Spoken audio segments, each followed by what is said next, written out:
Good morning students. ಅರ್ಥಶಾಸ್ತ್ರದ 1ನೇ ಘಟಕ ಅಭಿವೃದ್ಧಿ ಡೆವಲಪ್ಮೆಂಟ್ ಅನ್ನುವಂತ ಒಂದು ಘಟಕವನ್ನು ನಾವು ಇವತ್ತಿನ ದಿವಸ ಏನಪ್ಪಾ ಅಂದ್ರೆ ಅಧ್ಯಯನ ಮಾಡೋಣ. ಅಭಿವೃದ್ಧಿ ಜೀವನದಲ್ಲಿ ಆಗುವಂತ ಒಂದು ಪ್ರಗತಿಯನ್ನ ಸೂಚಿಸ್ತಾ ಇದೆ.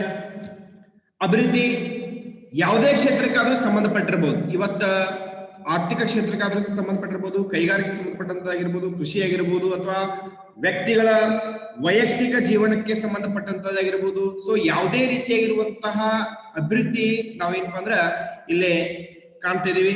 ಸೊ ಹಂಗಾಗಿ ಏನಪ್ಪಾ ಅಂದ್ರೆ ನಮ್ಮ ಜೀವನದಲ್ಲಿ ನಾವು ನಿರಂತರವಾಗಿ ಏನ್ ಮಾಡ್ತಿರ್ತೀವಿ ಅಂತಂದ್ರ ಪ್ರಗತಿಯನ್ನು ಸಾಧಿಸಲಿಕ್ಕೆ, ಬೆಳವಣಿಗೆಯನ್ನು ಸಾಧಿಸಲಿಕ್ಕೆ ಏನ್ ಮಾಡ್ತಿದ್ರೆ ಪ್ರಯತ್ನ ಮಾಡ್ತಿರ್ತೀವಿ. ಆ ನಿಟ್ಟಿನೊಳಗೆ ಏನಪ್ಪಾ ಅಂದ್ರೆ ಆ ಪ್ರಗತಿಗೆ ಬೇಕಾಗಿರುವಂತಹ ಅಭಿವೃದ್ಧಿಗೆ ಬೇಕಾಗಿರುವಂತಹ ಕ್ರಮಗಳನ್ನ ಕೈಗೊಳ್ಳುವುದರ ಮೂಲಕ ನಮ್ಮ ಜೀವನದ ಅಭಿವೃದ್ಧಿಯನ್ನು ಏನ್ ಮಾಡ್ತಿದ್ರೆ ಸಾಧಿಸ್ತಿರ್ತೀವಿ.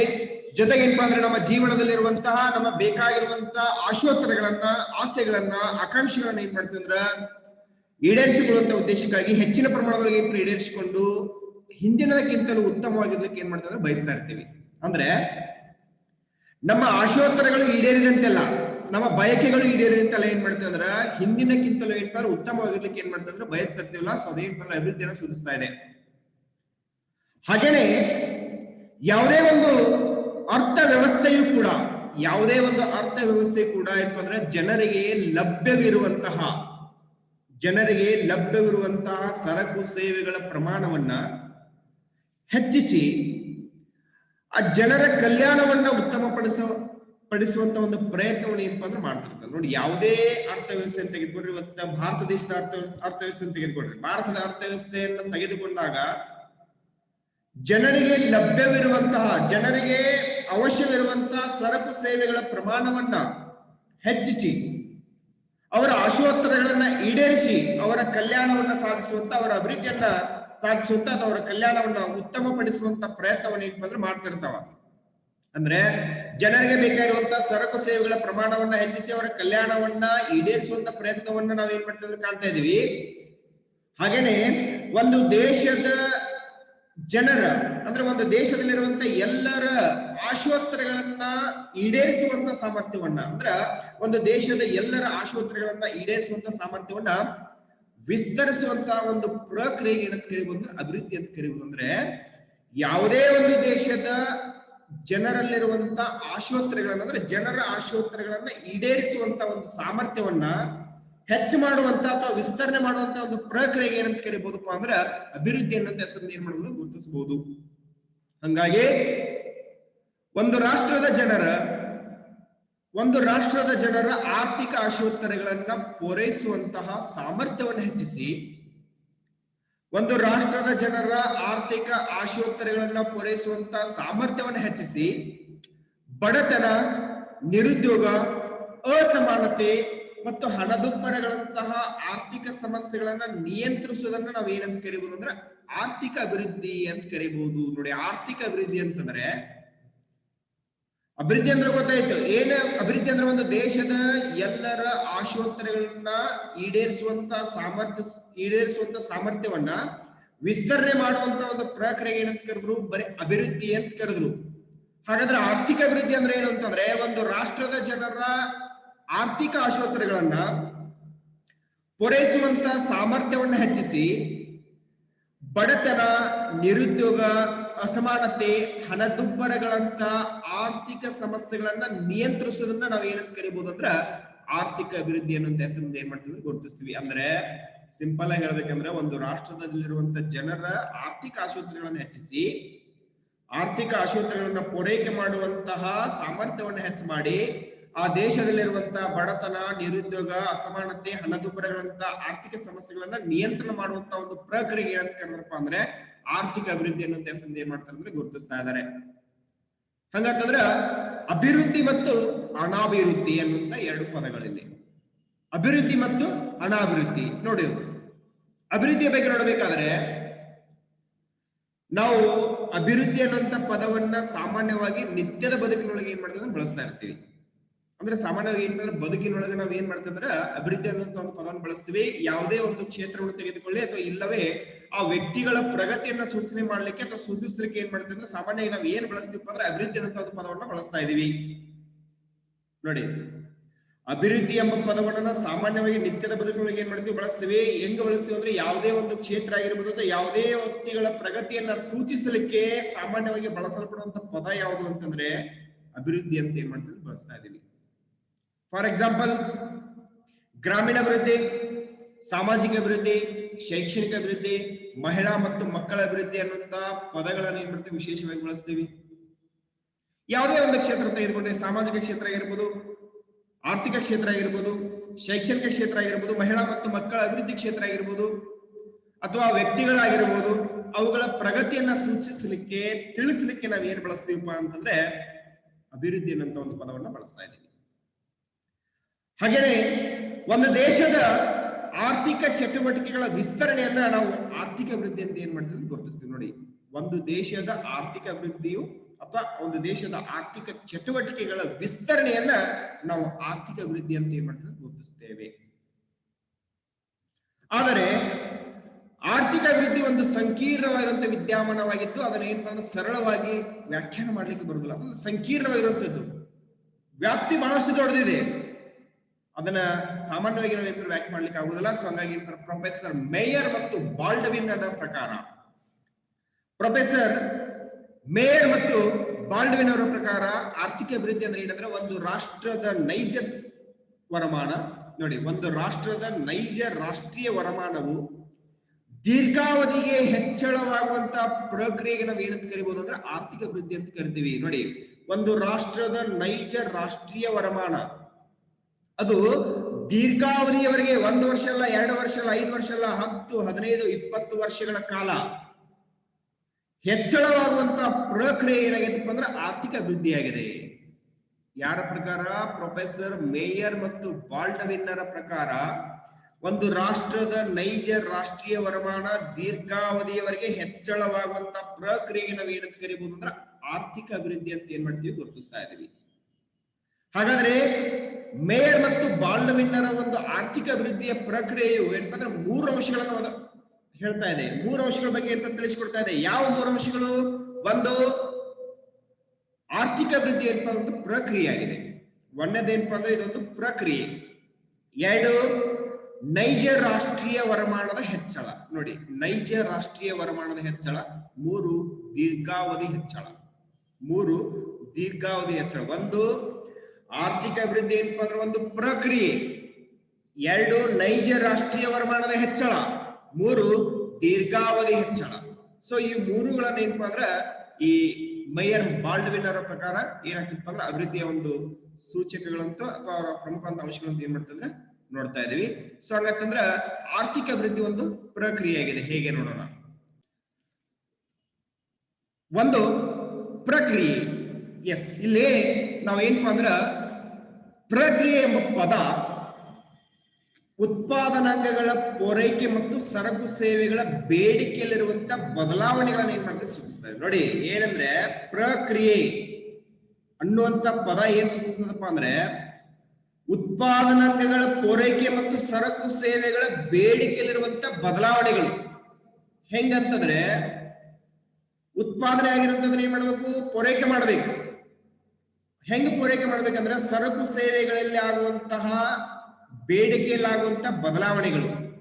ಈಗ ಕೆಲವೊಂದಿಷ್ಟು ವಸ್ತುಗಳ ಒಂದು ಬೇಡಿಕೆ ಅಂತ ಹೆಚ್ಚಿರ್ತೈತಿ. ಆ ಬೇಡಿಕೆ ಹೆಚ್ಚಾದಂತ ಬೇಡಿಕೆಗೆ ಅನುಗುಣವಾಗಿ ಏನ್ ಮಾಡ್ತಾರೆ ಉತ್ಪಾದನೆಗಳನ್ನ ಪೂರೈಕೆ ಮಾಡಬೇಕಾಗ್ತೈತಿ. ಉತ್ಪಾದನೆ ಮಾಡಿ ಏನ್ ಮಾಡ್ಬೇಕಂದ್ರೆ ಅವಾಗ ಯಾರಿಗೆ ಅವಶ್ಯಕತೆ ಇರ್ತದೋ ಅವ್ರಿಗೆ ಏನ್ ಮಾಡ್ಬೇಕಂದ್ರೆ ಪೂರೈಕೆ ಮಾಡಬೇಕಾಗ್ತದೆ. ಹಂಗಾಗಿ ಏನಪ್ಪಾ ಅಂದ್ರೆ ಉತ್ಪಾದನಾಂಗಗಳ ಪೂರೈಕೆ ಮತ್ತು ಸರಕು ಸೇವೆಗಳ ಬೇಡಿಕೆಯಲ್ಲಿರುವಂತ ಬದಲಾವಣೆಗಳನ್ನ ಸೂಚಿಸುವಂತದ್ದು ಯಾವ್ದಂದ್ರ ಆರ್ಥಿಕ ಅಭಿವೃದ್ಧಿ ಆಗಿದೆ. ಹಂಗಾಗಿ ಉತ್ಪಾದನಾಂಗಗಳ ಪೂರೈಕೆ ಏನ್ ಮಾಡ್ತದಪ್ಪ ಅಂದ್ರೆ ಹೊಸ ಸಂಪನ್ಮೂಲಗಳ ಶೋಧ, ಶಿಕ್ಷಣ ಮತ್ತು ಕೌಶಲ್ಯಾಭಿವೃದ್ಧಿ.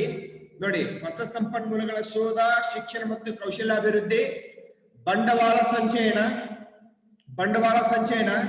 ಜನಸಂಖ್ಯಾ ಬೆಳವಣಿಗೆ.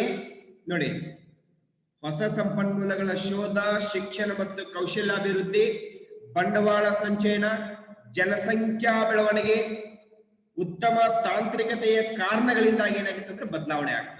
ಹೆಂಗ್ ಬೇಡಿಕೆ ಹೆಂಗ್ ಬದಲಾವಣೆ ಆಗ್ತೈತಿ? ಪ್ರಕ್ರಿಯೆದೊಳಗೆ ಏನಪ್ಪಾ ಅಂದ್ರೆ ಉತ್ಪಾದನೆಗಳ ಪೂರೈಕೆ ಮತ್ತು ಸರಕು ಸೇವೆಗಳ ಬೇಡಿಕೆ ಒಳಗ ಯಾವ ರೀತಿ ಬದಲಾವಣೆ ಆಗ್ತದಪ್ಪ ಅಂದ್ರೆ, ಒಂದು ಹೊಸ ಸಂಪನ್ಮೂಲಗಳ ಶೋಧ ಆಗ್ತದ, ಶಿಕ್ಷಣ ಮತ್ತು ಕೌಶಲ್ಯಾಭಿವೃದ್ಧಿ ಉಂಟಾಗ್ತದೆ. ಅಂದ್ರೆ ಶಿಕ್ಷಣದಲ್ಲಿ ಮತ್ತೆ ಕೌಶಲ್ಯ ಅಂದ್ರೆ ವಸ್ತುಗಳ ಉತ್ಪಾದನೆ ಮಾಡುವಲ್ಲಿ ಏನಪ್ಪ ಕೌಶಲ್ಯಗಳು ಏನಪ್ಪಾ ಅಂದ್ರೆ ಬೆಳವಣಿಗೆ ಬೇರೆ ಬೇರೆ ಆಗ್ತದೆ. ಬಂಡವಾಳ ಏನಪ್ಪಾ ಅಂದ್ರೆ ಹರಿವಿಕೆ ಆಗ್ತದೆ, ಬಂಡವಾಳದ ಹರಿವಿಕೆ ಏನಪ್ಪಾ ಬದಲಾವಣೆ ಆಗ್ತದೆ. ಜನಸಂಖ್ಯಾ ಬೆಳವಣಿಗೆ ಆಗಿರ್ಬೋದು ಅಥವಾ ಅಲ್ಲಿರುವಂತಹ ಉತ್ತಮವಾಗಿರುವಂತಹ ತಾಂತ್ರಿಕತೆಯ ಕಾರಣಗಳಿಂದಾಗಿ ಏನಾಗ್ತೈತಿ ಅಂದ್ರೆ ಬದಲಾವಣೆ ಆಗ್ತೈತಿ. ಹಂಗೇನೆ ಏನಪ್ಪಾ ಅಂದ್ರೆ ಜನಸಂಖ್ಯೆಯ ಬೆಳವಣಿಗೆ ಮತ್ತು ಅದರ ಲಕ್ಷಣಗಳ ಬದಲಾವಣೆ ಆಗಿರ್ಬೋದು, ವರಮಾನದ ಮಟ್ಟ ಆಗಿರ್ಬೋದು ಅಥವಾ ಅದರ ಹಂಚಿಕೆಯಲ್ಲಿರುವಂತಹ ಬದಲಾವಣೆ ಆಗಿರ್ಬೋದು, ಅಥವಾ ಜನರ ಅಭಿರುಚಿಯಲ್ಲಿರುವಂತಹ ಬದಲಾವಣೆಗಳಾಗಿರ್ಬೋದು, ಇವೆಲ್ಲವ ಕಾರಣಗಳಿಂದಾಗಿ ಏನಂತಂದ್ರೆ ಸರಕುಗಳ ಬೇಡಿಕೆಯಲ್ಲಿ ಏನಾಗ್ತೈತಿ ಬದಲಾವಣೆ ಉಂಟಾಗಿ ರಾಷ್ಟ್ರೀಯ ವರಮಾನದ ಹೆಚ್ಚಳಕ್ಕೆ ಏನಾಗ್ತದೆ ಪೂರಕವಾಗ್ತದೆ. ಏನಾಗ್ತದಪ್ಪ ಅಂದ್ರೆ ಉತ್ಪಾದನೆಗಳ ಪೂರೈಕೆಯಲ್ಲಿ ಹೊಸ ಸಂಪನ್ಮೂಲಗಳ ಶೋಧನೆ ಆಗ್ತಾ ಇದೆ, ಶಿಕ್ಷಣ, ಕೌಶಲ್ಯ ಅಭಿವೃದ್ಧಿ, ಬಂಡವಾಳದ ಸಂಚಯನ ಆಗಿರ್ಬೋದು, ಜನಸಂಖ್ಯಾ ಬೆಳವಣಿಗೆ ಆಗಿರ್ಬೋದು, ಉತ್ತಮ ತಾಂತ್ರಿಕತೆಯ ಕಾರಣಗಳಿಂದಾಗಿ ಏನಂದ್ರೆ ಬದಲಾವಣೆ ಆಗ್ತೈತಿ. ಹಾಗೇನೆ ಜನಸಂಖ್ಯಾ ಬೆಳವಣಿಗೆ ಮತ್ತು ಅದರ ಲಕ್ಷಣಗಳ ಬದಲಾವಣೆಯು ಕೂಡ ಏನಪ್ಪಾ ಅಂದ್ರೆ ಇಲ್ಲಿ ಏನಾಗ್ತಿತ್ತು ಅಂದ್ರೆ ರಾಷ್ಟ್ರೀಯ ವರಮಾನದ ಹೆಚ್ಚಳಕ್ಕೆ ಪೂರಕವಾಗ್ತದೆ. ಯಾಕಂದ್ರೆ ಅಲ್ಲಿ ವರಮಾನದ ಮಟ್ಟ ಆಗಿರ್ಬೋದು, ಅದರ ಹಂಚಿಕೆಯಲ್ಲಿ ಆಗಿರುವಂತಹ ಒಂದು ಬದಲಾವಣೆ ಆಗಿರ್ಬೋದು, ಜನರ ಅಭಿರುಚಿಗಳಲ್ಲಿ ಆಗಿರುವಂತಹ ಒಂದು ಬದಲಾವಣೆ ಆಗಿರ್ಬೋದು, ಇವೆಲ್ಲಾ ಕಾರಣಗಳಿಂದಾಗಿ ಏನಪ್ಪಾ ಅಂದ್ರೆ ಸರಕು ಸೇವೆಗಳ ಬೇಡಿಕೆಯಲ್ಲಿ ಏನಾಗ್ತೈತಿ ಬದಲಾವಣೆ ಉಂಟಾಗಿ ರಾಷ್ಟ್ರೀಯ ವರಮಾನ ಹೆಚ್ಚಳಕ್ಕೆ ಏನಾಗುತ್ತೆ ಅಂದ್ರೆ ಪೂರಕ ಆಗ್ತಾ ಇದೆ. ಇದು ಒಂದು ಅಂಶ. ಆದ್ರೆ ಎರಡನೇದು ನೈಜ ವರಮಾನ. ನೈಜ ವರಮಾನ ನೋಡ್ರಿ, ರಾಷ್ಟ್ರೀಯ ನೈಜ ವರಮಾನ ಅಥವಾ ನೈಜ ರಾಷ್ಟ್ರೀಯ ವರಮಾನ ನೋಡ್ರಿ, ರಾಷ್ಟ್ರೀಯ ವರಮಾನ ಒಂದು ವರ್ಷದ ಅವಧಿಯಲ್ಲಿ ರಾಷ್ಟ್ರೀಯ ವರಮಾನ ಒಂದು ವರ್ಷದ ಅವಧಿಯಲ್ಲಿ ದೇಶದಲ್ಲಿ ಉತ್ಪಾದಿಸಿದ ಎಲ್ಲ ಸರಕು ಸೇವೆಗಳ ಒಟ್ಟು ಮೌಲ್ಯ. ನೋಡಿ, ರಾಷ್ಟ್ರೀಯ ವರಮಾನ ಒಂದು ವರ್ಷದ ಅವಧಿಯಲ್ಲಿ ದೇಶದಲ್ಲಿ ಉತ್ಪಾದಿಸಿದ ಎಲ್ಲ ಸರಕು ಸೇವೆಗಳ ಒಟ್ಟು ಮೌಲ್ಯ ಅಂತ ಗುರುತಿಸ್ತೀವಿ ನಾವು. ಅಂದ್ರೆ ಇದು ಆರ್ಥಿಕ ಅಭಿವೃದ್ಧಿಯ ಮಾಪನದ ಪ್ರಮುಖ ಸಾಧನ ಯಾವುದು ಅಂದ್ರೆ ರಾಷ್ಟ್ರೀಯ ವರಮಾನ. ಅಂದ್ರೆ ಆರ್ಥಿಕ ಅಭಿವೃದ್ಧಿ ಆಗೈತೆ ಅನ್ನೋದಕ್ಕೆ ನಾವು ಅಳಿಲಿಕ್ಕೆ ಬಳಸುವಂತ ಮಾಪಕ ಯಾವ್ದು ರಾಷ್ಟ್ರೀಯ ವರಮಾನ. ಸೊ ಹಂಗಾಗಿ ರಾಷ್ಟ್ರೀಯ ವರಮಾನ ಹೆಚ್ಚಾದಷ್ಟು ಅಭಿವೃದ್ಧಿ ಏನಾಗ್ತೈತಿ ಹೆಚ್ಚಾಗ್ತೈತಿ. ಅಂದ್ರೆ ವರಮಾನ ಹೆಚ್ಚಾದಂತೆ ಏನಂದ್ರೆ ಅಭಿವೃದ್ಧಿ ಪ್ರಮಾಣ ಏನಾಗ್ತೈತಿ ಹೆಚ್ಚಾಗ್ತೈತಿ. ಇಲ್ಲಿ ನೈಜ ಎಂಬ ಪದದ ಮೇಲೆ ಒತ್ತು ನೀಡಲಾಗಿದೆ, ವಾಸ್ತವಿಕ ವರಮಾನದ ಮೇಲೆ ಏನಂದ್ರೆ ಹೆಚ್ಚು ನಾವೇನು ಒತ್ತು ನೀಡಲಾಗಿದೆ. ಹಂಗಾಗಿ ಏನಪ್ಪಾ ಅಂದ್ರ ಈ ನೈಜ ಅನ್ನುವಂತ ಒಂದು ಪದ ಜನರ ಕೊಳ್ಳುವ ಶಕ್ತಿಯನ್ನ ಬಿಂಬಿಸ್ತಾ ಇದೆ. ನೋಡಿ, ಜನರಲ್ಲಿರುವಂತಹ ಕೊಳ್ಳುವ ಶಕ್ತಿಯನ್ನು ಮಾಡದಂತೆ ಬಿಂಬಿಸ್ತಾ ಇದೆ. ಸಮಯ ಕಳೆದ ಹಾಗೆ ಬೆಲೆಗಳು ಏರುವುದು ನಮಗೆಲ್ಲ ತಿಳಿದ ವಿಷಯ. ನೋಡಿ, ಸಮಯ ಕಳೆದ ಹಾಗೆ ಬೆಲೆಗಳು ಏರುವುದು ಕೂಡ ನಮಗೆಲ್ಲ ಏನಪ್ಪ ತಿಳಿದ ವಿಷಯ. ಹಂಗಾಗಿ ಏನಪ್ಪಾ ಅಂದ್ರೆ ಏರಿದ ಬೆಲೆಗಳಲ್ಲಿ ನಾವು ಸರಕು ಸೇವೆಗಳ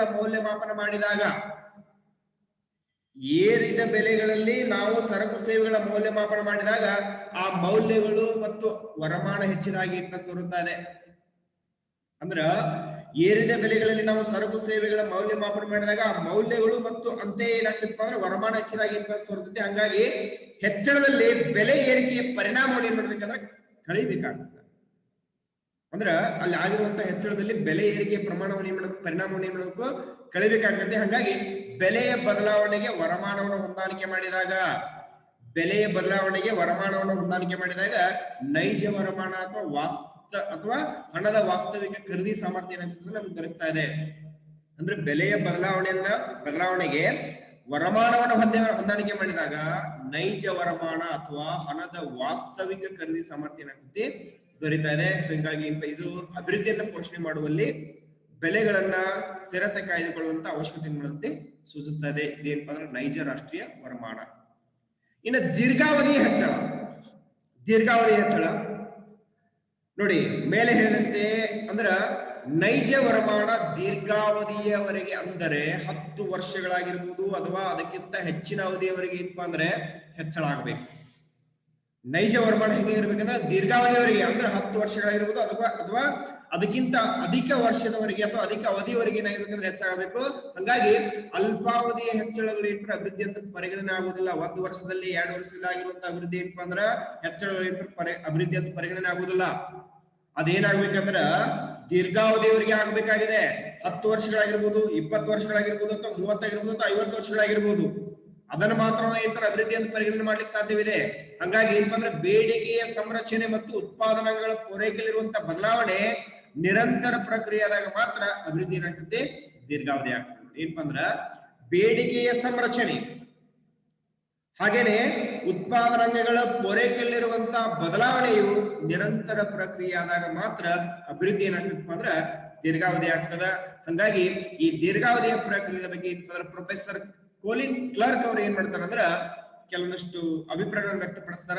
ಏನಂದ್ರ ಆರ್ಥಿಕ ಅಭಿವೃದ್ಧಿ ಜನರ ಆರ್ಥಿಕ ಕಲ್ಯಾಣದ ಹೆಚ್ಚಳ ಅಂತ ಏನ್ ಮಾಡ್ತಾರೆ ವಿವರಿಸ್ತಾರ. ಆರ್ಥಿಕ ಅಭಿವೃದ್ಧಿ ಅಂದ್ರೆ ಜನರ ಆರ್ಥಿಕ ಕಲ್ಯಾಣ ಅಂದ್ರೆ ಅವರ ಕೊಳ್ಳುವಿಕೆ ಸಾಮರ್ಥ್ಯ ಏನ್ ಮಾಡ್ತಾರೆ ಹೆಚ್ಚಾದಾಗ ಅದೇನ್ ಆರ್ಥಿಕ ಅಭಿವೃದ್ಧಿ ಆಕತ್ತೆ ಅಂತ ವಿಚಾರ ವ್ಯಕ್ತಪಡಿಸ್ತಾರ. ಹಂಗಾಗಿ ಈ ಆರ್ಥಿಕ ಕಲ್ಯಾಣದ ಹೆಚ್ಚಳ ಅಂತಂದ್ರ ಆರ್ಥಿಕ ಕಲ್ಯಾಣ ಜನರು ಬಳಸುವಂತ ಸರಕು ಸೇವೆಗಳ ಮೊತ್ತ, ಅಂದ್ರೆ ಜನರು ಕೊಳ್ಳುವಂತ ಸರಕು ಸೇವೆಗಳ ಮೊತ್ತ ಆಗಿರ್ತದೆ. ಇದನ್ನ ನಾವು ಇನ್ನೊಂದು ಅರ್ಥದಲ್ಲಿ ತೋರಿಸಬಹುದು. ಏನಂದ್ರೆ ಆರ್ಥಿಕ ಕಲ್ಯಾಣದ ಅರ್ಥವನ್ನು ಇನ್ನೊಂದು ಅರ್ಥದಲ್ಲಿ ತೋರಿಸ್ಬೇಕಾದ್ರೆ ಬಡತನದಂತ ಸಮಸ್ಯೆಗಳು, ನಿರುದ್ಯೋಗದಂತ ಸಮಸ್ಯೆಗಳು ಕಡಿಮೆಯಾಗುವುದನ್ನ ಸೂಚಿಸುವುದರಿಂದ ಅಭಿವೃದ್ಧಿಯನ್ನ ದೀರ್ಘಾವಧಿಯವರೆಗೆ ನಿರಂತರವಾಗಿ ಬಡತನದ ಪ್ರಮಾಣ ಕಡಿಮೆ ಮಾಡಿ ಒಂದು ರಾಷ್ಟ್ರವನ್ನ ಸ್ವಪೋಷಕ ಬೆಳವಣಿಗೆಯಡೆಗೆ ಕೊಂಡೊಯ್ಯುವಂತ ಪ್ರಕ್ರಿಯೆಯನ್ನು ಕರೆಯುವುದನ್ನ ಅಭಿವೃದ್ಧಿ ಅಂತ ಕರೀಬಹುದು. ಏನಂದ್ರೆ ಆರ್ಥಿಕ ಕಲ್ಯಾಣ ಜನರು ಬಳಸುವಂತ ಸರಕು ಮತ್ತು ಸೇವೆಗಳ ಒಟ್ಟು ಮೊತ್ತ ಆಗಿರುವುದರಿಂದ ಇದನ್ನ ಇನ್ನೊಂದು ಅರ್ಥದಲ್ಲಿ ಕೂಡ ಅರ್ಥೈಸಬಹುದು. ಏನಂದ್ರೆ ಬಡತನದಂತಹ ನಿರುದ್ಯೋಗದಂತಹ ಸಮಸ್ಯೆಗಳು ಕಡಿಮೆಯಾಗುವುದನ್ನು ಸೂಚಿಸುವುದರಿಂದ ಅಭಿವೃದ್ಧಿಯನ್ನ ದೀರ್ಘಾವಧಿಯವರೆಗೆ ನಿರಂತರವಾಗಿ ಬಡತನದ ಪ್ರಮಾಣ ಕಡಿಮೆ ಮಾಡಿ ಒಂದು ರಾಷ್ಟ್ರವನ್ನ ಸ್ವಪೋಷಕ ಬೆಳವಣಿಗೆಯಡೆಗೆ ಕೊಂಡೊಯ್ಯುವಂತ ಪ್ರಕ್ರಿಯೆ ಅಂತ ಏನ್ ಮಾಡ್ಬೋದು ವ್ಯಾಖ್ಯಾನಿಸಬಹುದು. ಹಾಗಾದ್ರೆ ಇದು ಕಾಲಾಂತರದೊಳಗೆ ಅಭಿವೃದ್ಧಿ ಪ್ರಕ್ರಿಯೆ ವಿಸ್ತೃತಗೊಂಡಿದಾವ. ಹಂಗಾಗಿ ನಾವು ಇವತ್ತು ಪ್ರತಿಯೊಬ್ಬರಿಗೆ ದೊರಕುವಂತಹ ಅಂದ್ರೆ ಪ್ರತಿಯೊಬ್ಬರಿಗೂ ಪ್ರಯೋಜನ ದೊರಕುವಂತ ಒಳಗೊಳ್ಳುವಂತ ಅಭಿವೃದ್ಧಿ ಇಲ್ಲದೆ ನೈಸರ್ಗಿಕ ಸಂಪನ್ಮೂಲಗಳನ್ನು ಮತ್ತು ಪರಿಸರವನ್ನ ನಾವು ಮುಂದಿನ ಪೀಳಿಗೆಯವರಿಗೆ ಕೂಡ ಏನ್ ಮಾಡಬೇಕು ಸಂರಕ್ಷಿಸಿ ಪ್ರಯೋಜನ ನೀಡುವಂತ ನಿರಂತರ ಅಭಿವೃದ್ಧಿ ಕುರಿತು ಏನ್ ಮಾಡಬೇಕು ಅಂತ ಮಾತಾಡ್ತಿದ್ದೀವಿ. ಹಂಗಾಗಿ ಏನಪ್ಪಾ ಅಂದ್ರ ಅಭಿವೃದ್ಧಿಯ ಉದ್ದೇಶಗಳು ಹೆಂಗಿರ್ತವೆ ಅಂತಂದ್ರ ವರಮಾನದ ಹೆಚ್ಚಳ, ಬಡತನ, ನಿರುದ್ಯೋಗ, ಅಸಮಾನತೆಗಳಲ್ಲಿ ಇಳಿಕೆ, ಪರಿಸರದ ಸಂರಕ್ಷಣೆ ಅಲ್ಲದೆ ಎಲ್ಲ ಜನರ ಕಲ್ಯಾಣವನ್ನು ಹೆಚ್ಚಿಸುವಂತೆ ಏನ್ ಮಾಡಬಹುದು ಹೇಳಬಹುದು. ಅಭಿವೃದ್ಧಿಯ ಉದ್ದೇಶ ಏನಪ್ಪಾ ಅಂದ್ರೆ ವರಮಾನದ ಹೆಚ್ಚಳ, ಬಡತನ, ನಿರುದ್ಯೋಗ, ಅಸಮಾನತೆಗಳಲ್ಲಿ ಇಳಿಕೆ, ಪರಿಸರ ಸಂರಕ್ಷಣೆ ಅಷ್ಟಲ್ಲದೆ ಜನರ ಕಲ್ಯಾಣವನ್ನು ಹೆಚ್ಚಿಸುವುದೇ ಅಭಿವೃದ್ಧಿಯ ಉದ್ದೇಶಗಳು ಅಂತ ಏನ್ ಮಾಡುವುದು ಗುರುತಿಸುವುದು. 2 ಅಂಕದ ಒಂದು ಪ್ರಶ್ನೆ ಬರಬಹುದು. ಅಭಿವೃದ್ಧಿಯ ಉದ್ದೇಶಗಳೇನು? ಒಂದು ವರಮಾನದ ಹೆಚ್ಚಳ, ಬಡತನ, ನಿರುದ್ಯೋಗ, ಅಸಮಾನತೆಗಳಲ್ಲಿ ಇಳಿಕೆ, ಪರಿಸರದ ಸಂರಕ್ಷಣೆ ಮಾಡೋದಷ್ಟಲ್ಲದೆ ಜನರ ಕಲ್ಯಾಣವನ್ನು ಹೆಚ್ಚಿಸುವುದೇ ಅಭಿವೃದ್ಧಿ ಉದ್ದೇಶಗಳು ಅಂತ ಏನ್ ಮಾಡುವುದು ಗುರುತಿಸಬಹುದು. ಈ ಹಂತದೊಳಗೆ ನಾವು ಏನಪ್ಪಾ ಅಂದ್ರ ಪ್ರಾಥಮಿಕ ಹಂತದೊಳಗ America, Canada, Japan, Germany, England, Australia, ಪಶ್ಚಿಮ ಯುರೋಪಿಯನ್ ರಾಷ್ಟ್ರಗಳು ಎಲ್ಲವೂ ಕೂಡ ಏನಪ್ಪಾ ಅಂದ್ರ ಕಂಡ್ರೆ ದ್ವಿತೀಯ ಹಂತದಲ್ಲಿ 1950ರ ನಂತರದಲ್ಲಿ ಸಿಂಗಾಪುರ್, ಹಾಂಗ್ಕಾಂಗ್, ಮಲೇಷಿಯಾ, ಚೀನಾ ಮತ್ತು ಇನ್ನೊಂದು ಕೆಲವಷ್ಟು ರಾಷ್ಟ್ರಗಳು ಏನ್ ಮಾಡ್ತಂದ್ರ ಈ ವರಮಾನ ದೀರ್ಘಾವಧಿ ಏರಿಕೆ ಕಂಡಿದ್ದರಿಂದ ಅವುಗಳ ಅಭಿವೃದ್ಧಿಯನ್ನು ಕೂಡ ಹೊಂದಿರುವಂತ ರಾಷ್ಟ್ರಗಳು ಏನ್ ಮಾಡ್ತಾರೆ ಅಂದ್ರೆ ಗುರುತಿಸ್ತಾರ. ಸೊ ಪ್ರಥಮ ಹಂತದಲ್ಲಿ America, Canada, Japan, Germany, England, Australia, ಪಶ್ಚಿಮ ಯುರೋಪಿಯನ್ ರಾಷ್ಟ್ರಗಳ ಜೊತೆಗೆ 1950ರ ನಂತರದಲ್ಲಿ ಆಗಿರುವಂತಹ ಅಭಿವೃದ್ಧಿ ರಾಷ್ಟ್ರಗಳು ಅಂತಂದ್ರೆ ಸಿಂಗಾಪುರ್, ಹಾಂಗ್ಕಾಂಗ್, ಮಲೇಷಿಯಾ, ಚೀನಾ, ಇವುಗಳ ಜೊತೆಗೆ ಬೇರೆ ಬೇರೆ ರಾಷ್ಟ್ರಗಳ ವರಮಾನವು ಕೂಡ ದೀರ್ಘಾವಧಿ ಏರಿಕೆ ಕಂಡಿದ್ದರಿಂದ ಅವುಗಳನ್ನ ಅಭಿವೃದ್ಧಿ ಹೊಂದಿರುವಂತಹ ರಾಷ್ಟ್ರಗಳು ಅಂತ ಏನ್ ಮಾಡ್ತೀವಿ ಅಂದ್ರೆ ಗುರುತಿಸ್ತೀವಿ. ಇದೆಲ್ಲವೂ ಕೂಡ ಏನಂತಾರೆ ಅಭಿವೃದ್ಧಿಗೆ ಸಂಬಂಧಪಟ್ಟಂತದ್ದಾದ್ರೆ. ಇನ್ನ ಅನಾಭಿವೃದ್ಧಿ ಏನು? ಹಿಂದುಳಿದ, ಅಭಿವೃದ್ಧಿ ಹೊಂದದೇ ಇರುವಂತಹ ನಿಶ್ಚಲ ಸ್ಥಿತಿಯನ್ನ ಏನಂತ ಸೂಚಿಸ್ತದಪ್ಪ? ಅನಾಭಿವೃದ್ಧಿ ಅಂತ ಸೂಚಿಸ್ತಾರೆ. ಹಿಂದುಳಿದ, ಯಾವುದೇ ರೀತಿಯಾಗಿರುವಂತಹ ಪ್ರಗತಿಯನ್ನು ಸಾಧಿಸದೆ, ಅಭಿವೃದ್ಧಿಯನ್ನು ಹೊಂದದೆ ನಿಶ್ಚಲ ಸ್ಥಿತಿಯಲ್ಲಿ ಇರುವಂತದನ್ನ ಏನಂತ ಸೂಚಿಸ್ತದಪ್ಪ ಅಂದ್ರೆ ಅನಾಭಿವೃದ್ಧಿ ಅಂತ ಸೂಚಿಸ್ತದ. ಸೊ ಇಂಥ ದೇಶಗಳಲ್ಲಿ ಏನಂತಂದ್ರೆ ಉತ್ಪಾದನೆ ಪ್ರಮಾಣ ಏನಾಗೈತಂದ್ರೆ ಕಡಿಮೆ ಇರ್ತೈತಿ, ಜನಸಂಖ್ಯೆ ಏನಾಗ್ತೈತಿ ಅಂದ್ರೆ ಅಪಾರವಾಗಿರ್ತೈತಿ, ತಲಾವರ್ಮಾನ ಏನಾಗ್ತೈತಿ ಬಹಳಷ್ಟು ಕಡಿಮೆ ಇರ್ತದೆ. ಹಿಂದುಳಿದಂತಹ ಅಭಿವೃದ್ಧಿ ಹೊಂದದೇ ಇರುವಂತಹ ನಿಶ್ಚಲ ಸ್ಥಿತಿಯನ್ನ ಏನ್ ಮಾಡಬೇಕು ಅಂದ್ರೆ ಅನಾಭಿವೃದ್ಧಿ ಅಂತ ಪದ ಏನ್ ಮಾಡಿ ಸೂಚಿಸುತ್ತೆ. ಅಂತ ದೇಶಗಳಲ್ಲಿ ಏನಪ್ಪಾ ಅಂದ್ರೆ ಒಟ್ಟಾರೆ ಉತ್ಪಾದನೆ ಪ್ರಮಾಣ ಏನಪ್ಪಾ ಅಂದ್ರೆ ಕಡಿಮೆ ಇರ್ತೈತಿ, ಜನಸಂಖ್ಯೆಯ ಪ್ರಮಾಣ ಅಪಾರವಾಗಿರೋದ್ರಿಂದ ತಲಾ ವರಮಾನ ಏನಪ್ಪಾ ಅಂದ್ರೆ ಬಹಳಷ್ಟು ಕಡಿಮೆ ಇರ್ತೀವಿ. ಎಲ್ಲ ಏನಪ್ಪಾ ಅನಾಭಿವೃದ್ಧಿ ದೇಶಗಳ ಲಕ್ಷಣಗಳು ಏನು? ಉತ್ಪಾದನೆ ಕಡಿಮೆ ಇದೆ, ಜನಸಂಖ್ಯೆ ಅಪಾರವಾಗಿರ್ತದೆ, ತಲಾ ವರಮಾನ ಏನಾಗ್ತೈತಿ ಬಹಳಷ್ಟು ಕಡಿಮೆ ಇರ್ತೈತಿ. ಮುಂದೆ ಅಮೆರಿಕ ಸಂಯುಕ್ತ ರಾಷ್ಟ್ರ ಅಂದ್ರ ಸಂಯುಕ್ತ ರಾಷ್ಟ್ರದ ಪ್ರಕಾರ ಅಂದ್ರೆ ಅಮೆರಿಕ, ಕೆನಡಾ, ಆಸ್ಟ್ರೇಲಿಯಾ ಮತ್ತು ಪಶ್ಚಿಮ ಯುರೋಪಿಯನ್ ರಾಷ್ಟ್ರಗಳಿಗಿಂತ ಕಡಿಮೆ ನೈಜ ತಲಾ ವರಮಾನ ಹೊಂದಿರುವಂತಹ ರಾಷ್ಟ್ರಗಳೇ ಅನಾಭಿವೃದ್ಧಿ ರಾಷ್ಟ್ರಗಳು. ನೋಡಿ ಏನಪ್ಪಾ ಅಂದ್ರೆ ಸಂಯುಕ್ತ ರಾಷ್ಟ್ರಗಳ ಪ್ರಕಾರ ಅಮೆರಿಕ, ಕೆನಡಾ, ಆಸ್ಟ್ರೇಲಿಯಾ ಮತ್ತು ಪಶ್ಚಿಮ ಯುರೋಪಿನ ರಾಷ್ಟ್ರಗಳಿಗಿಂತ ಕಡಿಮೆ ನೈಜ ತಲಾ ವರಮಾನವನ್ನು ಹೊಂದಿರುವಂತಹ ರಾಷ್ಟ್ರಗಳೇ ಅನಾಭಿವೃದ್ಧಿ ರಾಷ್ಟ್ರ ಅಂತ ಏನ್ ಮಾಡ್ತಾರೆ ಗುರುತಿಸ್ತಾರೆ. ಮುಂದುವರೆದು ಅಂದ್ರೆ ಮುಂದುವರೆದಿರುವಂತಹ ರಾಷ್ಟ್ರಗಳಿಗೆ ಹೋಲಿಸಿದಂತೆ ತಲಾ ವರಮಾನ ಏನಾಗುತ್ತೆ ಕಡಿಮೆ ಇರುವುದೇ ಅನಾಭಿವೃದ್ಧಿಯಾಗಿದೆ. ಮುಂದುವರೆದ ರಾಷ್ಟ್ರಗಳಿಗೆ ಹೋಲಿಸಿದಂತೆ ತಲಾ ವರಮಾನ ಏನಂತಾರೆ ಕಡಿಮೆ ಇರುವುದು ಏನಂತಾರೆ ಅನಾಭಿವೃದ್ಧಿ ಆಗದ. ಈ ರಾಷ್ಟ್ರಗಳು ಏನಂತಾರೆ ಅಭಿವೃದ್ಧಿ ಹೊಂದಿರುವಂತಹ ಸಾಮರ್ಥ್ಯವನ್ನ ಮತ್ತು ಆ ದಿಶೆಯೊಳಗೆ ಏನಪ್ಪ ಅಂದ್ರೆ ಅವುಗಳ ಪ್ರಯತ್ನವನ್ನು ಏನಂತಾರೆ ಗಮನಿಸಿ ಅವುಗಳನ್ನ ನಾವು ಅಭಿವೃದ್ಧಿ ಹೊಂದಿರುವಂತಹ ರಾಷ್ಟ್ರ ಅಂತ ಏನ್ ಮಾಡ್ತೀವಿ ಗುರುತಿಸ್ತೀವಿ. ಅಭಿವೃದ್ಧಿ ಹೊಂದಿರುವಂತಹ ರಾಷ್ಟ್ರ ಅಂತ ಹೆಂಗ್ ಗುರುತಿಸ್ತೀವಪ್ಪ ಅಂತಂದ್ರೆ ಮುಂದುವರೆದಂತಹ ರಾಷ್ಟ್ರಗಳಿಗೆ ಹೋಲಿಸಿದಂತೆ ತಲಾ ವರಮಾನ ಕಡಿಮೆ ಇರುವುದೇ ಅನಾಭಿವೃದ್ಧಿಯಾಗಿದ್ದು, ಈ ರಾಷ್ಟ್ರಗಳು ಅಭಿವೃದ್ಧಿ ಹೊಂದಿರುವಂತಹ ಸಾಮರ್ಥ್ಯವನ್ನ ಮತ್ತು ಆ ದಿಶೆಯಲ್ಲಿ ಅವುಗಳ ಪ್ರಯತ್ನವನ್ನ ಗಮನಿಸಿ ನಾವೇನಂತ ಕರಿಬಹುದು ಅಂದ್ರೆ ಅಭಿವೃದ್ಧಿ ಹೊಂದುತ್ತಿರುವಂತಹ ರಾಷ್ಟ್ರ ಅಂತ ಏನ್ ಮಾಡಬಹುದು ಕರೀತಾರ.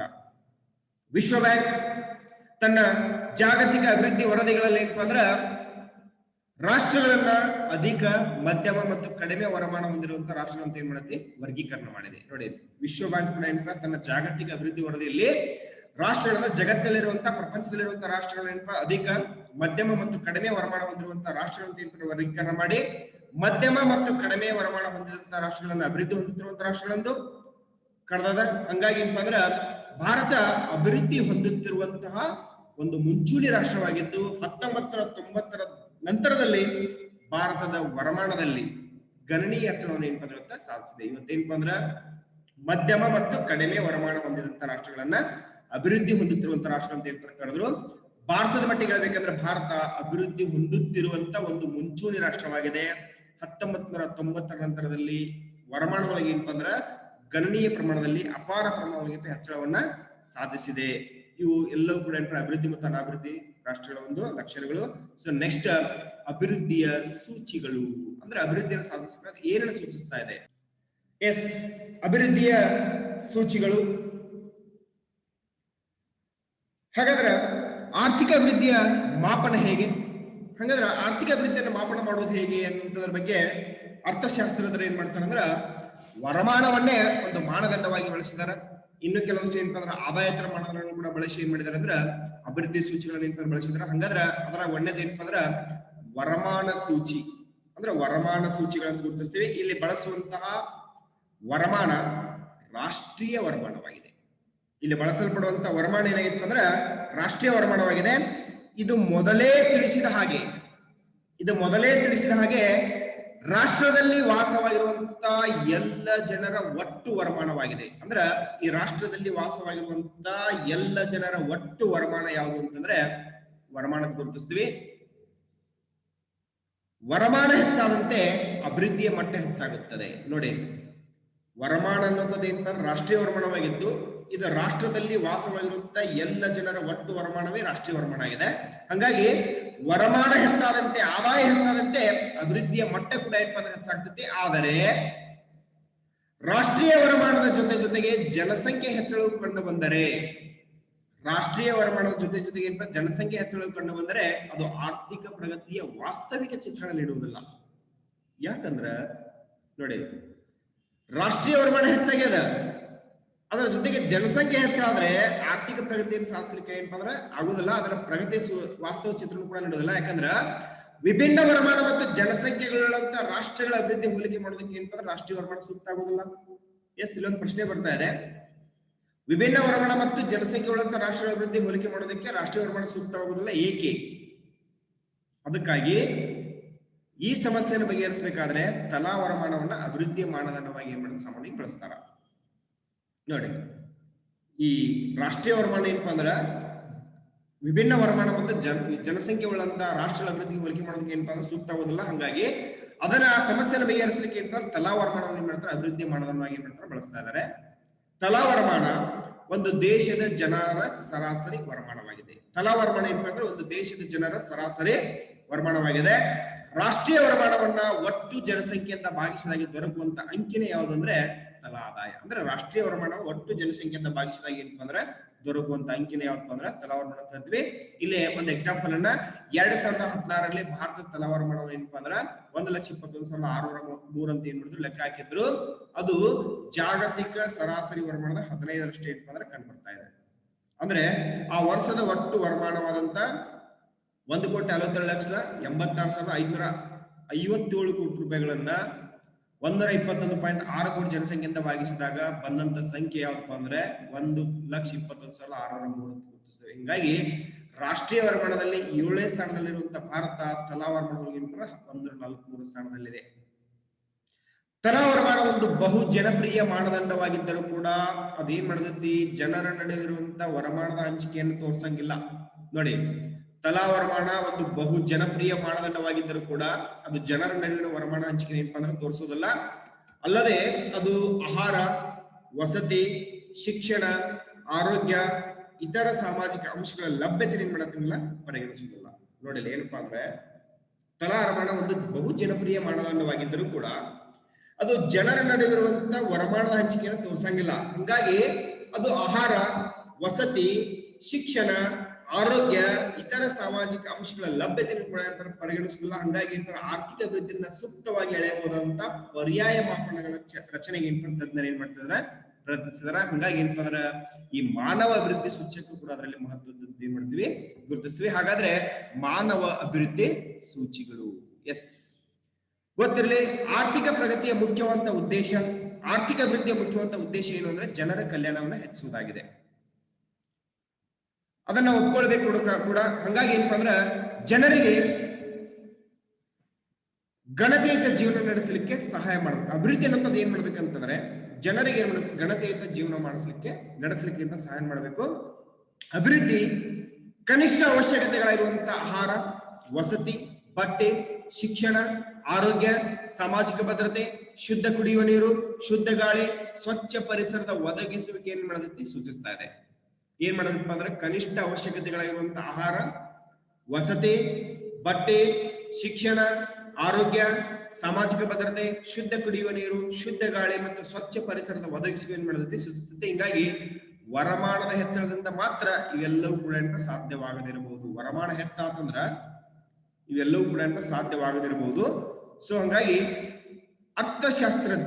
ಅರ್ಥಶಾಸ್ತ್ರಜ್ಞರಾಗಿರುವಂತಹ ಅಮರ್ತ್ಯ ಸೇನ್ ಕೆಲವೊಂದಿಷ್ಟು ಚಿಂತನೆಗಳನ್ನ ಬಳಸಿಕೊಂಡು ಪಾಕಿಸ್ತಾನದ ಅರ್ಥಶಾಸ್ತ್ರಜ್ಞರಾಗಿರುವಂತಹ ಮೆಹಬೂಬ್ ಉಲ್ ಹಕ್, ನೋಡಿ ಪಾಕಿಸ್ತಾನದ ಅರ್ಥಶಾಸ್ತ್ರಜ್ಞರಾಗಿರುವಂತಹ ಮೆಹಬೂಬ್ ಉಲ್ ಹಕ್ ಅವರು ಏನ್ ಮಾಡ್ತಾರೆ ಅಂದ್ರ ಮಾನವರು ಗಣತಯುತ ಜೀವನ ನಡೆಸಲು ಬೇಕಾಗಿರುವ ಅತ್ಯಂತ ಮಹತ್ವದ ಅಂಶಗಳನ್ನು ಏನ್ ಮಾಡ್ತಾರೆ ಅಂದ್ರ ಸುದೀರ್ಘವಾಗಿರುವಂತಹ ಆರೋಗ್ಯಯುತ ಜೀವನ ನಡೆಸುವುದು.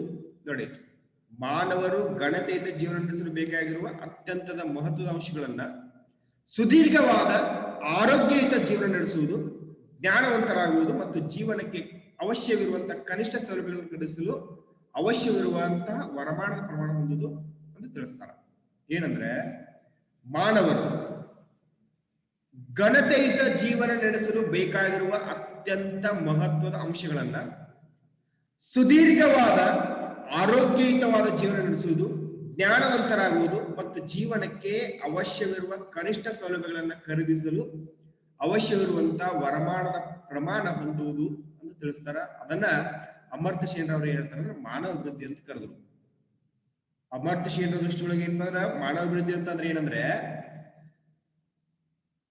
ಗಣತಯುತ ಜೀವನ ನಡೆಸಲು, ಅಂದ್ರೆ ಮಾನವರು ಗಣತಯುತ ಜೀವನ ನಡೆಸಲು ಬೇಕಾಗಿರುವ ಅತ್ಯಂತ ಮಹತ್ವದ ಅಂಶಗಳಾಗಿರುವಂತಹ ಸುದೀರ್ಘವಾದಂತಹ ಆರೋಗ್ಯಯುತ ಜೀವನ ನಡೆಸುವುದು, ಜ್ಞಾನವಂತರಾಗುವುದು ಮತ್ತು ಜೀವನಕ್ಕೆ ಅವಶ್ಯವಿರುವಂತಹ ಕನಿಷ್ಠ ಸೌಲಭ್ಯಗಳನ್ನು ಖರೀದಿಸಲು ಅವಶ್ಯವಿರುವಂತಹ ವರಮಾನದ ಪ್ರಮಾಣ ಹೊಂದುವುದು ಅಂತ ಏನ್ ತಿಳಿಸ್ತಾರಲ್ಲ ಅದನ್ನ ಏನಂತಂದ್ರ ಅಮರ್ತ್ಯ ಸೇನ್ ಅಂತ ಕರೆದ್ರು, ಮಾನವರು ಅಂತ ಕರೆದ್ರು. ಅವರ ಪ್ರಕಾರ ಮಾನವನ ಸಾಮರ್ಥ್ಯಗಳನ್ನ ವಿಸ್ತರಿಸುವಂತ ಪ್ರಕ್ರಿಯೆನೇ ಮಾನವ ಅಭಿವೃದ್ಧಿ. ಯಾರ ಪ್ರಕಾರ? ಅಮರ್ತ್ಯ ಸೇನ್ರ ಪ್ರಕಾರ ಏನಪ್ಪಾ ಅಂದ್ರ ಮಾನವನ ಸಾಮರ್ಥ್ಯಗಳನ್ನ ವಿಸ್ತರಿಸುವಂತ ಪ್ರಕ್ರಿಯೆ ಮಾನವ ಅಭಿವೃದ್ಧಿ ಆಗ್ಯದ. ಹಂಗಾಗಿ ಮಾನವರು ಬಯಸುವಂತ ಪ್ರಮುಖ ಸಾಮರ್ಥ್ಯಗಳು ಯಾವುವು? ಆರೋಗ್ಯ, ಶಿಕ್ಷಣ ಮತ್ತು ವರಮಾನ. ನೋಡಿ, ಮಾನವರು ಬಯಸುವಂತ ಪ್ರಮುಖ ಸಾಮರ್ಥ್ಯಗಳೆಂದರೆ ಆರೋಗ್ಯ, ಶಿಕ್ಷಣ ಮತ್ತು ವರಮಾನ. ಹಾಗಾದ್ರೆ ಮಾನವ ಅಭಿವೃದ್ಧಿಯನ್ನು ಅಳೆಯುವುದು ಹೇಗೆ? ಮಾನವರು ಬಳಸುವಂತದ್ದೇನು? ಆರೋಗ್ಯ, ಶಿಕ್ಷಣ, ವರಮಾನ. ಹಂಗಂತಂದ್ರೆ ಮಾನವ ಅಭಿವೃದ್ಧಿಯನ್ನು ಬಳಸುವುದು ಹೇಗೆ? ಅದನ್ನು ಅಳೆಯುವುದು ಹೇಗೆ? ವಿಶ್ವಸಂಸ್ಥೆಯ ಅಭಿವೃದ್ಧಿ ಕಾರ್ಯಕ್ರಮ UNDP, united nation development program ಏನ್ ಹೇಳ್ತದಪ್ಪ ಅಂದ್ರೆ ಈ ಚಿಂತನೆಗಳನ್ನ ಬಳಸಿಕೊಂಡು ಮಾನವ ಅಭಿವೃದ್ಧಿ ಸೂಚ್ಯಾಂಕ ಅನ್ನುವಂಥ ಹೊಸ ಮಾನದಂಡವನ್ನು ಏನ್ ಮಾಡುತ್ತೆ, ರಚನೆ ಮಾಡುತ್ತೆ. ಆ ವಿಶ್ವಸಂಸ್ಥೆಯ ಮಾನವ ಅಭಿವೃದ್ಧಿ ಸೂಚ್ಯಾಂಕ ಅನ್ನುವಂಥ ಹೊಸ ಮಾನದಂಡ ರಚನೆ ಮಾಡುತ್ತೆ. ರಾಷ್ಟ್ರಗಳ ಪ್ರಗತಿಯನ್ನ ಮಾಪನ ಮಾಡ್ತಾ ಇದೆ. ಏನಂದ್ರೆ ಪ್ರಮುಖ ಸಾಮರ್ಥ್ಯಗಳನ್ನ ಅಳೆಯಬಹುದಾದಂತಹ ಸೂಚಿಗಳನ್ನ ಬಳಸಿ, ಪ್ರಮುಖ ಸಾಮರ್ಥ್ಯಗಳನ್ನ ಅಳೆಯಬಹುದಾದ ಸೂಚಿಗಳನ್ನ ಬಳಸಿ ಮಾನವ ಅಭಿವೃದ್ಧಿ ಸೂಚ್ಯಾಂಕವನ್ನು ಏನ್ ಮಾಡಿದ್ರು, ರಚನೆ ಮಾಡಿದ್ರು. ಏನ್ ಮಾಡಿದ್ರು? ಆರೋಗ್ಯವನ್ನ ವ್ಯಕ್ತಿಗತಗಳ ನೋಡಿ, ಆರೋಗ್ಯವನ್ನ ಏನಪ್ಪಾ ಅಂದ್ರೆ ವ್ಯಕ್ತಿಗಳ ಜೀವಿತಾವಧಿ, ಶಿಕ್ಷಣವನ್ನ ಸಾಕ್ಷರತೆಯ ಪ್ರಮಾಣ, ಖರೀದಿಸುವ ಶಕ್ತಿಯನ್ನ ತಲಾವರ್ಮಾನ ಬಳಸಿ ಏನ್ ಮಾಡಿದ್ರು, ಅಳೆಯಲಾಗಿದೆ. ಹಾಗಾದರೆ ಮಾನವ ಅಭಿವೃದ್ಧಿನ ಹೆಂಗ ಅಳಿತಾರ ಅಂತಂದ್ರೆ ಆರೋಗ್ಯವನ್ನ ಹೆಂಗ್ ಅಳಿದ್ರು? ವ್ಯಕ್ತಿಗಳು ಇರುವಂತ ಜೀವಿತಾವಧಿ, ಶಿಕ್ಷಣವನ್ನ ಸಾಕ್ಷರತೆ ಪ್ರಮಾಣದಿಂದ, ಖರೀದಿಸುವ ಶಕ್ತಿಯನ್ನ ಪಡೆಯುವಂತ ತಲಾವಾರಮಾನದ ಏನಪ್ಪಾ ಬಳಸಿ ಅಳೆಯಲಾಗ್ತದ. ಹಂಗಂತಂದ್ರ ಈ ಸೂಚಿಗಳನ್ನ ಕೆಳಗಿನ ಚಿತ್ರದೊಳಗೆ ಏನಪ್ಪಾ ಅಂದ್ರೆ ನೋಡ್ತೀವಿ. ಹ್ಯೂಮನ್ ಡೆವಲಪ್ಮೆಂಟ್ ಇಂಡೆಕ್ಸ್ HDI ನೋಡ್ರಿ. ಒಂದನೇದು ಲೈಫ್ ಎಕ್ಸ್ಪೆನ್ಸರಿ ಅಟ್ ಬರ್ತ್ ಹೆಲ್ತ್, ಆರೋಗ್ಯವನ್ನು ಏನ್ ಮಾಡಿದ್ರಪ್ಪ ಅಂತಂದ್ರೆ ನಾವು ವ್ಯಕ್ತಿಗಳ ಜೀವಿತಾವಧಿ ಮೇಲೆ ಏನ್ ಗುರುತಿಸಿದ್ವಿ. ಶಿಕ್ಷಣವನ್ನ mean years of schooling, expected years of schooling, ಇನ್ನ ತಲಾವರ್ಮಾನ, gross national income per capital living standard. Means ಏನಪ್ಪ ಅಂದ್ರೆ ಇಲ್ಲಿ ಆರೋಗ್ಯ, ಶಿಕ್ಷಣ ಮತ್ತು ತಲಾವರ್ಮಾನ ಅನ್ನುವಂಥದ್ರ ಮೇಲೆ ಗುರುತಿಸಿದ್ವಿ. ವ್ಯಕ್ತಿಗಳ ಅಂದ್ರೆ ಆರೋಗ್ಯವನ್ನು ವ್ಯಕ್ತಿಗಳ ಜೀವಿತಾವಧಿ, ಶಿಕ್ಷಣವನ್ನ ಸಾಕ್ಷರತೆ ಪ್ರಮಾಣದ ಮೇಲೆ, ಖರೀದಿಸುವ ಶಕ್ತಿಯನ್ನ ತಲಾವರ್ಮಾನವನ್ನು ಬಳಸಿ ಏನ್ ಮಾಡಿದ್ರು, ಅಳೆದ್ರು. ಹಂಗಾಗಿ ನಿರೀಕ್ಷಿತ ಜೀವಿತಾವಧಿ ಒಂದು ದೇಶದಲ್ಲಿರುವಂತಹ ಜನರು ಜೀವಿಸುವ ಸರಾಸರಿ ಆಯಸ್ಸಾಗಿದೆ. ನೋಡಿ, ನಿರೀಕ್ಷಿತ ಜೀವಿತಾವಧಿ ಒಂದು ದೇಶದಲ್ಲಿ ಜನರು ಜೀವಿಸುವಂತ ಸರಾಸರಿ ಆಗಿದೆ ಅಂತ ಏನ್ ಮಾಡ್ತೀವಿ, ಗುರುತಿಸ್ತಾ ಇದೀವಿ. ಅಂದ್ರೆ ಈ ನಿರೀಕ್ಷಿತ ಜೀವಿತಾವಧಿ ಏನ್ ಮಾಡುತ್ತೆ ಅಂದ್ರೆ ಒಂದು ದೇಶದಲ್ಲಿ, ಯಾವುದೇ ಒಂದು ದೇಶದಲ್ಲಿರುವಂತಹ ಜನರು ಜೀವಿಸುವಂತ ಸರಾಸರಿ ಆಯಸ್ಸು ಏನಪ್ಪ ಅಂದ್ರೆ ನಿರೀಕ್ಷಿತ ಜೀವಿತಾವಧಿ ಆಗಿದೆ. ಪೌಷ್ಟಿಕ ಆಹಾರ, ಆರೋಗ್ಯ ಮತ್ತು ನೈರ್ಮಲ್ಯ, ಸ್ವಚ್ಛ ಪರಿಸರ ಇವುಗಳ ಲಭ್ಯತೆಯು ಕೂಡ ನಿರೀಕ್ಷಿತ ಜೀವಿತಾವಧಿ ನಿರ್ಧರಿಸ್ತದ. ಹಂಗಂದ್ರ ನಿರೀಕ್ಷಿತ ಜೀವಿತಾವಧಿ ಏನು ನಿರ್ಧರಿಸ್ತದಪ್ಪ ಅಂದ್ರೆ ಪೌಷ್ಟಿಕ ಆಹಾರವನ್ನ, ಆರೋಗ್ಯವನ್ನ, ನೈರ್ಮಲ್ಯವನ್ನ, ಸ್ವಚ್ಛ ಪರಿಸರವನ್ನು ಕೂಡ ಏನಪ್ಪಾ ಅಂದ್ರೆ ನಿರೀಕ್ಷೆ ಮಾಡ್ತಾ ಇದೆ, ನಿರ್ಧಾರ ಮಾಡ್ತಾ ಇದೆ. ಇನ್ನು ಶಿಕ್ಷಣ ಮಟ್ಟ ರಾಷ್ಟ್ರದ ಪ್ರಗತಿಗೆ ಪೂರಕವಾಗಿದ್ದು, ನೋಡಿ ಶಿಕ್ಷಣದ ಮಟ್ಟ ರಾಷ್ಟ್ರದ ಪ್ರಗತಿಗೆ ಪೂರಕವಾಗಿದ್ದು, ರಾಷ್ಟ್ರದ ಶಿಕ್ಷಣದ ಸಾಧನೆಯನ್ನ, ಈ ರಾಷ್ಟ್ರದ ಯಾವುದೇ ರಾಷ್ಟ್ರದ ಶಿಕ್ಷಣದ ಸಾಧನೆಯನ್ನ, ಅದರಲ್ಲಿ ವಿಶೇಷವಾಗಿ ಭಾರತದ ಶಿಕ್ಷಣದ ಸಾಧನೆಯನ್ನ 25 ವರ್ಷಕ್ಕಿಂತ ಹೆಚ್ಚಿನ ವಯೋಮಾನದವರು, 25 ವರ್ಷಕ್ಕಿಂತ ಹೆಚ್ಚಿನ ವಯೋಮಾನದವರು ಪೂರ್ಣಗೊಳಿಸಿದ ಶಿಕ್ಷಣದ ಅವಧಿ, ನೋಡಿ 25 ವರ್ಷಕ್ಕಿಂತ ಹೆಚ್ಚಿನ ವಯೋಮಾನದವರು ಪೂರ್ಣಗೊಳಿಸಿರುವಂತಹ ಶಿಕ್ಷಣದ ಅವಧಿ ಹಾಗೂ 5 ವರ್ಷದ ಮಕ್ಕಳು ಪಡೆಯಬಹುದಾದ ಶಿಕ್ಷಣದ ಅವಧಿಯನ್ನು ಬಳಸಿ ಏನ್ ಮಾಡ್ತಾರೆ ಅಂದ್ರ ಮಾಪನ ಮಾಡ್ತಾ ಇದ್ದಾರೆ. ಒಂದು ರಾಷ್ಟ್ರದ ಶಿಕ್ಷಣದ ಮಟ್ಟವನ್ನ ಹೆಂಗ್ ಹೇಳಿತಾರಪ್ಪ ಅಂದ್ರೆ ರಾಷ್ಟ್ರದ ಶಿಕ್ಷಣದ ಸಾಧನೆಯನ್ನ 25 ವರ್ಷಕ್ಕಿಂತ ಹೆಚ್ಚಿನ ವಯೋಮಾನದವರು ಪೂರೈಸಿದಂತ ಶಿಕ್ಷಣದ ಅವಧಿ ಹಾಗೂ 5 ವರ್ಷದ ಮಕ್ಕಳು ಪಡೆಯಬಹುದಾದ ಶಿಕ್ಷಣದ ಅವಧಿಯನ್ನು ಬಳಸಿ ಏನ್ ಮಾಡ್ತಾರೆ ಮಾಪನ ಮಾಡಲಾಗ್ತದೆ. ಇದು ಒಂದಾದ್ರೆ ತಲಾವರ್ಮಾನವನ್ನು ಬಳಸಿ ಜೀವನ ಮಟ್ಟವನ್ನು ಏನ್ ಮಾಡ್ತಾರೆ ಅಂದ್ರೆ ಅಳಿತಾ ಇದ್ದಾರೆ. ತಲಾವರ್ಮಾನವನ್ನು ಬಳಸಿ ಏನ್ ಮಾಡ್ತಾರೆ ಜೀವನ ಮಟ್ಟವನ್ನ ಅಳೆಯಲಾಗ್ತದ. ಈ 3 ಸೂಚಿಗಳ ಸರಾಸರಿ ಮಾನವ ಅಭಿವೃದ್ಧಿ ಸೂಚ್ಯಾಂಕವಾಗಿದೆ.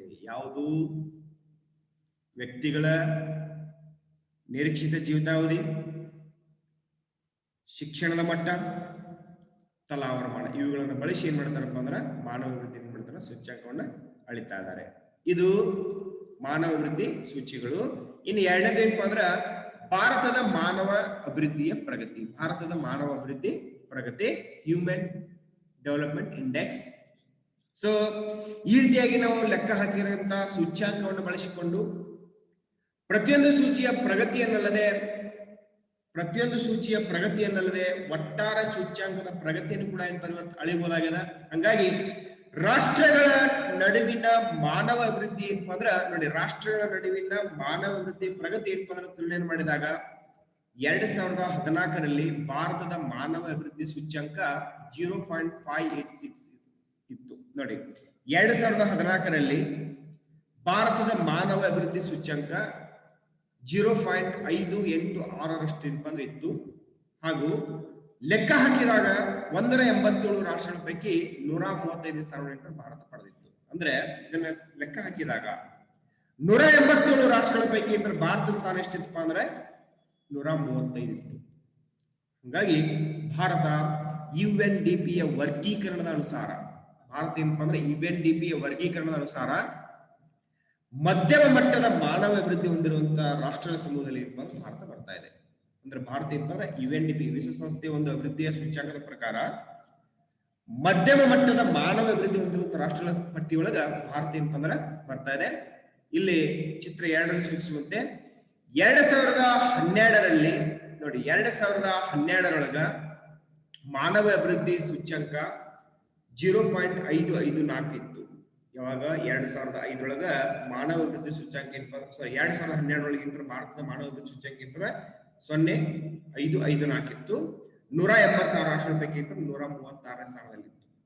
ಈ ಸೂಚ್ಯಂಕ 0.554ರ ಮೌಲ್ಯ 65.8 ವರ್ಷಗಳ ನಿರೀಕ್ಷಿತ ಜೀವಿತಾವಧಿ, 4.4 ವರ್ಷಗಳ ಸರಾಸರಿ ಶಾಲಾ ಕಲಿಕೆ ಅವಧಿ ಹಾಗೂ 3203 ತಲಾವರಮಾನದ ಸರಾಸರಿ ಫಲಿತಾಂಶವಾಗಿದೆ. ನೋಡಿ ಏನಪ್ಪಾ ಅಂದ್ರೆ 2012ರ ಭಾರತದ ಮಾನವ ಅಭಿವೃದ್ಧಿ ಸೂಚ್ಯಂಕ 0.554 ಇದ್ದು 186 ರಾಷ್ಟ್ರಗಳ ಪೈಕಿ 136ನೇ ಸ್ಥಾನ ಪಡ್ಕೊಂಡಿತ್ತು.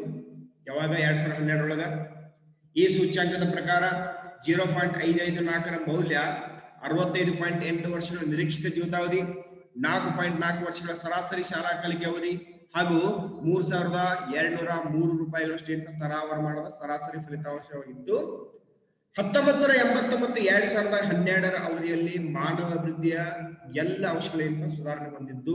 ನೋಡಿ 1980ರಿಂದ 2012ರ ಅವಧಿಯೊಳಗ ಮಾನವ ಅಭಿವೃದ್ಧಿಯ ಎಲ್ಲ ಅಂಶಗಳಿಂದ ಸುಧಾರಣೆ ಹೊಂದಿದ್ದು ಭಾರತದ ಒಟ್ಟಾರೆ ಮಾನವ ಅಭಿವೃದ್ಧಿ ಸೂಚ್ಯಂಕ 0.334 ಏನಪ್ಪಾ ಅಂದ್ರೆ 0.554 ಹೆಚ್ಚಾಗಿದೆ.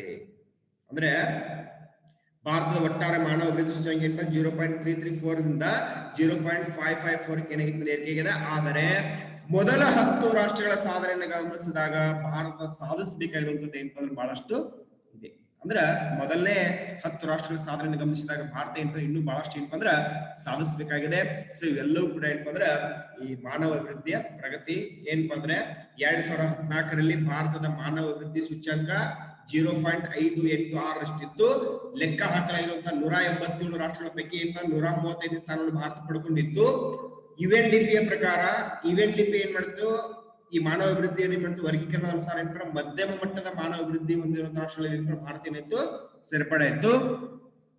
ಇನ್ನ 2012ರೊಳಗೆ ಭಾರತದ ಮಾನವ ಅಭಿವೃದ್ಧಿ ಸೂಚ್ಯಂಕ 0.554 ಇತ್ತು. 186 ರಾಷ್ಟ್ರಗಳ ಪೈಕಿ 136ನೇ ಸ್ಥಾನವನ್ನು ಭಾರತ ಏನ್ ಮಾಡಿತ್ತು ಪಡ್ಕೊಂಡಿತ್ತು.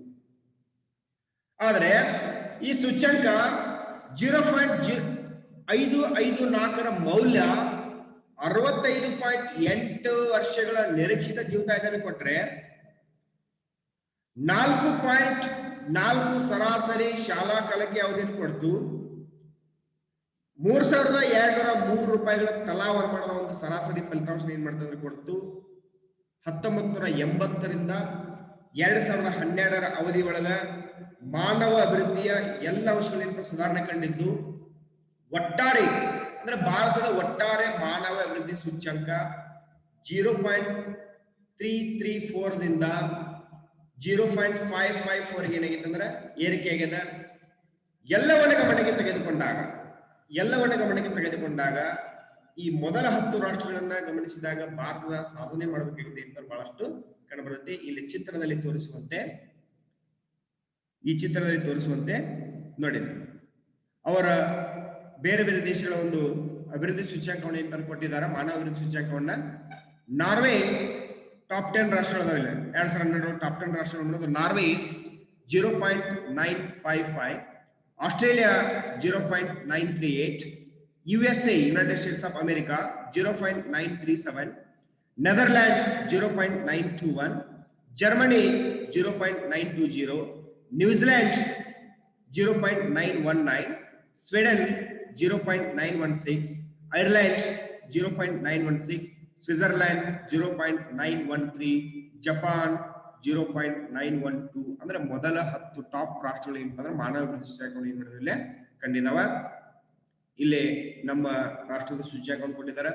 ನಮ್ದು ಎಷ್ಟಿತ್ತಪ್ಪ ಅಂದ್ರ 1980 0.334 ಇತ್ತು. ಅದೇನಪ್ಪ 2012 ಏನಪ್ಪ ಅಂದ್ರೆ 0.54 ಏನಪ್ಪ ಅಂದ್ರೆ ಹೆಚ್ಚಿಗೆ ಇತ್ತು. ಔಟ್ ಆಫ್ 186 ರಾಷ್ಟ್ರಗಳ ಪೈಕಿ 136 ಏನಪ್ಪ ಬಂತು. 2011 ಏನಪ್ಪ 187 ರಾಷ್ಟ್ರಗಳ ಪೈಕಿ 134 ಏನಪ್ಪ ರ್ಯಾಂಕ್ ಇಲ್ಲಿ ಕಾಣ್ತಿದ್ವಿ. ಇಲ್ಲೇ ಲೈಫ್ ಎಕ್ಸ್ಪೆಂಡಿಚರ್ ನೋಡ್ಬೇಕಾದ್ರೆ ನಮ್ದು 65.8 ಏನಪ್ಪ 2012 ಹೆಚ್ಚಾಯ್ತು. ತಲಾ ವರಮಾನ ಏನಪ್ಪ ಅಂದ್ರೆ 3203 ರೂಪಾಯಿ ಹೆಚ್ಚಾಯ್ತು. ಆಮೇಲೆ ಸರಾಸರಿ ಶಾಲಾ ಕಲಿಕಾ ಅವಧಿ ಏನಪ್ಪ ಅಂದ್ರೆ 4.4 ವರ್ಷಗಳ ಅವಧಿಗೆ ಏನಪ್ಪ ಅಂದ್ರೆ ಬಂದಿತ್ತು. ಸೊ ಇದೆಲ್ಲವೂ ಕೂಡ ಏನಪ್ಪ ಅಂದ್ರೆ ಮಾನವ ಅಭಿವೃದ್ಧಿಯ ಪ್ರಗತಿ ಅಂತ ಏನ್ ಮಾಡ್ತೀವಿ ಗುರುತಿಸ್ತಾ ಇದೀವಿ.